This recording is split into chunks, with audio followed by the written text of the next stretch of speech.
Last chapter में हमने पढ़ा था अर्थ के इंटीरियर स्ट्रक्चर के बारे में और कॉन्टिनेंट्स और ओशन के डिस्ट्रीब्यूशन अर्थ के सरफेस पे क्या है उसके बारे में। तो अर्थ के स्ट्रक्चर के बारे में तो लगभग हमने सब कुछ पढ़ लिया है। अब क्वेश्चन ये आता है कि जब हमने अर्थ के स्ट्रक्चर के बारे में पढ़ा तो अर्थ के कंपोजिशन के बारे में पढ़ेंगे। हमने लिथोस्फीयर पढ़ा, एस्थेनोस्फीयर पढ़ा, क्रस्ट मेंटल कोर पढ़ा, लेकिन ये सब बना किससे है? ठीक है ना। तो कंपोजिशन किससे है? तो अर्थ जो बनी है वो डिफरेंट काइंड ऑफ मिनरल्स से कंपोज होकर के बनी है। अब मिनरल्स और रॉक से अर्थ बनी है क्योंकि, तो हमें उन मिनरल्स और रॉक्स के बारे में पढ़ना ही पड़ेगा। एक बात मैं आपको बता दूं, ज्योग्राफी में हम किसी भी चीज़ के बारे में तभी पढ़ते हैं अगर वो ह्यूमंस के लिए, मैनकाइंड के लिए इंपॉर्टेंट होती है। और ये बात तो आपको बताने की जरूरत नहीं कि मिनरल्स और रॉक्स से ज़्यादा इंपॉर्टेंट और ह्यूमंस के लिए क्या ही होगा। सबसे ज़्यादा इंपॉर्टेंट चीज़ों में से एक है। ठीक है, तो आज की हमारी क्लास है मिनरल्स एंड रॉक्स के बारे में, इंट्रोडक्शन है इस चैप्टर का। चैप्टर 5 है, class 11th NCERT minerals and rocks chapter नाम है इसका। ठीक है, तो my name is Ankur Kaushik and you are welcome on our channel UPSC successful और we shall start the class. ठीक है, तो पढ़िए, चलिए एनसीईआरटी की लाइन स्टार्ट करते हैं। एक बात और मैं आपको यहाँ पे क्लियर कर देता हूँ, एनसीईआरटी की एक एक लाइन इंपॉर्टेंट है। ठीक है, एनसीईआरटी की एक लाइन पढ़िए, मैं भी एनसीईआरटी की एक एक लाइन लिखता हूँ। सिंपल, इन सब चीज़ों को मैं 4 लाइन्स में भी लिख सकता था चाहता तो। क्या लिखा हुआ है? Earth is composed of various kinds of elements, the elements are in solid form in outer layer of the earth and hot and molten layer in the interior. इस लाइन को मैं 2 वर्ड्स में खत्म कर सकता था, सीधा लिख देता various kinds of materials composed है, जो अपर पार्ट है वो सॉलिड है, इंटीरियर जो वो लिक्विड है, मोल्टन स्टेट में। इतना लिख देता, काम हो जाता मेरा। लेकिन मैंने पूरा का पूरा ऊपर से नीचे तक लिखा है। क्यों? क्योंकि NCERT ask question between the lines, तो इसीलिए एनसीईआरटी की एक एक लाइन इंपॉर्टेंट है, वो हमें समझ के चलना पड़ेगा। ठीक है, चलिए। The earth is composed of various kinds of elements. Earth जो है वो अलग अलग तरीके के एलिमेंट्स से कंपोज करके बनी गई है। एलिमेंट्स क्या होते हैं ये मैं आपको यहाँ पे नहीं बताऊंगा, ये आपको सर्च करके कमेंट में बताना है। अगर आपको फिर भी समझ नहीं आया तो मैं एलिमेंट्स और मिनरल्स के ऊपर एक वीडियो बना दूंगा क्या होते हैं। ठीक है, फिलहाल अभी आपको कमेंट करना है, खुद से सर्च करना है। डिफरेंट काइंड्स ऑफ एलिमेंट से मिल करके हमारी जो अर्थ बनी है। These elements are in solid form. अब ये जो एलिमेंट्स हैं ये सॉलिड फॉर्म में है, कहाँ? आउटर लेयर में ऑफ द अर्थ में, and hot and molten form in interior, ये हम पढ़ चुके हैं। ऊपर जो हमारी क्रस्ट है वो सॉलिड फॉर्म में, तो ये एलिमेंट्स और मिनरल्स जो है सॉलिड फॉर्म में ऊपर आउटर लेयर में, और अंदर जो है लिक्विड स्टेट में, हॉट एंड मोल्टन स्टेट में, ये भी हमें पता ही है। About 98% of the total crust of earth is composed of 8 elements. 98% के अराउंड जो अर्थ की क्रस्ट है वो किस चीज से बनी है? इन 8 मेटल्स से, एलिमेंट से। कौन कौन से हैं ये? Oxygen, silicon, aluminium, iron, calcium, sodium, potassium and magnesium. ये हमारे 8 पहले एलिमेंट्स हैं जिनसे कि 90% of earth crust is made up of. ये बात और ध्यान में रखिएगा क्योंकि हमारा इंटरेक्शन सबसे ज्यादा क्रस्ट से होता है, इसीलिए एनसीईआरटी भी फोकस जो करती है क्रस्ट पे ही करती है। ठीक है, बाकी सब पे भी करती है लेकिन ज्यादा तो क्रस्ट के, कम से कम उस चीज के बारे में तो आपको ज्यादा से पता होना चाहिए ना जिसके आप डायरेक्ट टच में हो, जिसपे कि आप खड़े होते हो, जिसपे कि आप सोते हो, जिसपे कि आप बैठते हो, जिसपे आप अपने जिंदगी के सारे काम करते हो, जिसपे आप पूरी लाइफ स्पेंड करते हो। ठीक है, तो वो जो है वो 8 एलिमेंट से मिलकर बनी है 98%। बाकी क्या है? Rest is constituted by, rest जो है वो क्या है? बाकी 2% जो बचे वो टाइटेनियम है, हाइड्रोजन है, फॉस्फोरस है, मैग्नीज है, सल्फर है, कार्बन है, निकल है और अदर एलिमेंट्स हैं। ये बाकी 2% आ जाते हैं। ठीक है, तो यहां तक आई होप आपको समझ आ चुका है। इसमें कुछ इतना बहुत ज्यादा समझाने वाला है नहीं चैप्टर में। चलिए आगे बढ़ते हैं। The element in the earth crust are rarely found exclusively. लेकिन ये जो एलिमेंट्स है ना, ये अलग अलग बहुत मुश्किल से मिलते हैं। बहुत कम ऐसे एलिमेंट्स हैं जो कि अलग अलग मिल जाएंगे। गोल्ड मिल जाएगा अलग, कि सीधा गोल्ड पड़ा हुआ मिल गया आपको। बाकी जो एलिमेंट्स मिलते हैं वो एक दूसरे से जुड़े हुए मिलते हैं, बाकी दूसरे अपने एलिमेंट्स के साथ। पढ़ते हैं कैसे? Are usually combined with other elements. Generally वो दूसरे एलिमेंट से कंबाइंड होते हैं टू मेक वेरियस सब्सटेंसेस, दो वेरियस सब्सटेंसेस बनाने के लिए। और उन सब्सटेंसेस को हम क्या करते हैं? उनको these substances are recognised as minerals. ज्यादातर एलिमेंट्स सिंगुलर फॉर्म में या क्या बोलते हैं, यहाँ पे लिखा हुआ है एक्सक्लूसिव फॉर्म में, कि सिर्फ वो एलिमेंट ही मिल जाए, ऐसा बहुत कम होता है।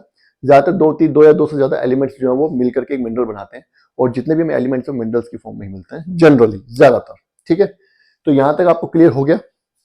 अब आगे हम पढ़ते हैं नेक्स्ट पार्ट मिनरल्स के बारे में, कि मिनरल्स के बारे में यहाँ तो बता दिया थोड़ा सा, मिनरल्स की डेफिनेशन और उनके बारे में 2-4 चीजें, अर्थ के फॉर्म में क्या कंपोजिशन है, उनके बारे में हम आगे जंप करते हैं नेक्स्ट पार्ट की तरफ। चलिए,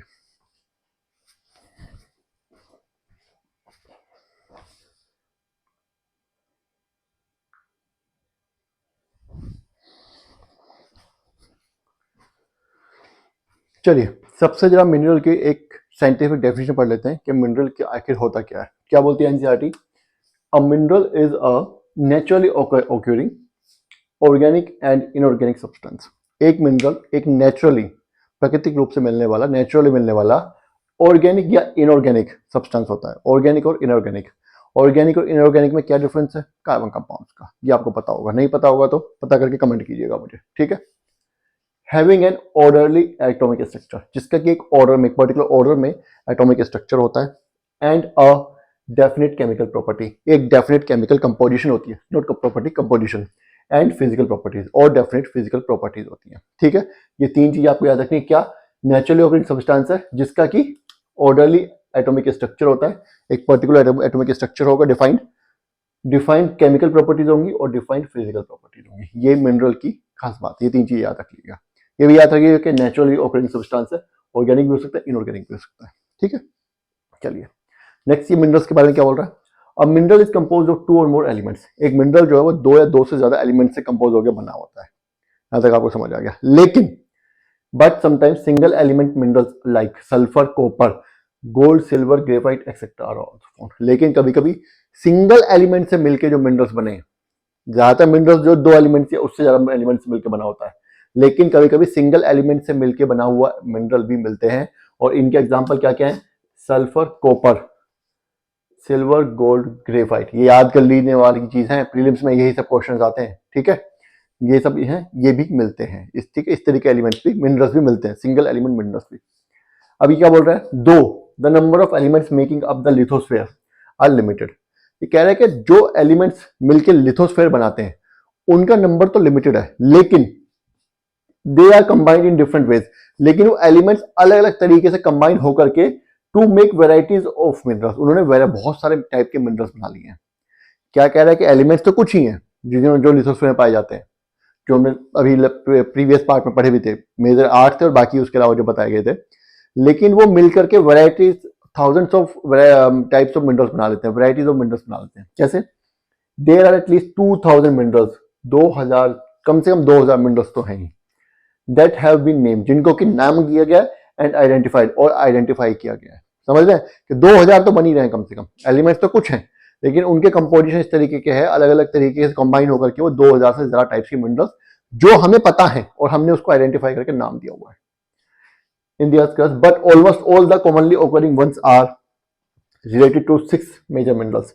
हालांकि 2000 से ज्यादा है अर्थ क्रस्ट में, लेकिन जो मेजर हैं, जो कॉमनली ऑकरिंग है, वो केवल 6 टाइप के मेजर मिनरल्स हैं, 6 मेजर मिनरल्स है, बाकी सब इसी से रिलेटेड है 2000 में से, ठीक है। समझ आ गया?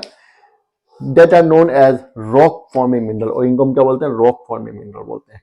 तो रॉक फॉर्मिंग मिनरल पे क्वेश्चन अगर आता है तो आपको पता होना चाहिए क्या, कि वैसे तो एलिमेंट्स जो हैं वो मिलकर के 2000 से ज्यादा टाइप के मिनरल बनाते हैं, लेकिन ज्यादातर मिनरल्स जो है वो इन मेजर 6 टाइप के मिनरल्स से, एलिमेंट से रिलेटेड होते हैं, मिनरल से रिलेटेड होते हैं, और उनको हम रॉक फॉर्मिंग मिनरल कहते हैं। इनके बारे में आगे पढ़ेंगे, ठीक है। तो ये हमारा ये पार्ट कंप्लीट हो गया। अब एक बार जो इनके मिनरल्स तो हैं अर्थ में, लिथोस्फेयर में भी है, नीचे भी है, आए कहां से है, क्वेश्चन आता है। तो एक बार सोर्सेस के बारे में पढ़ लेते हैं।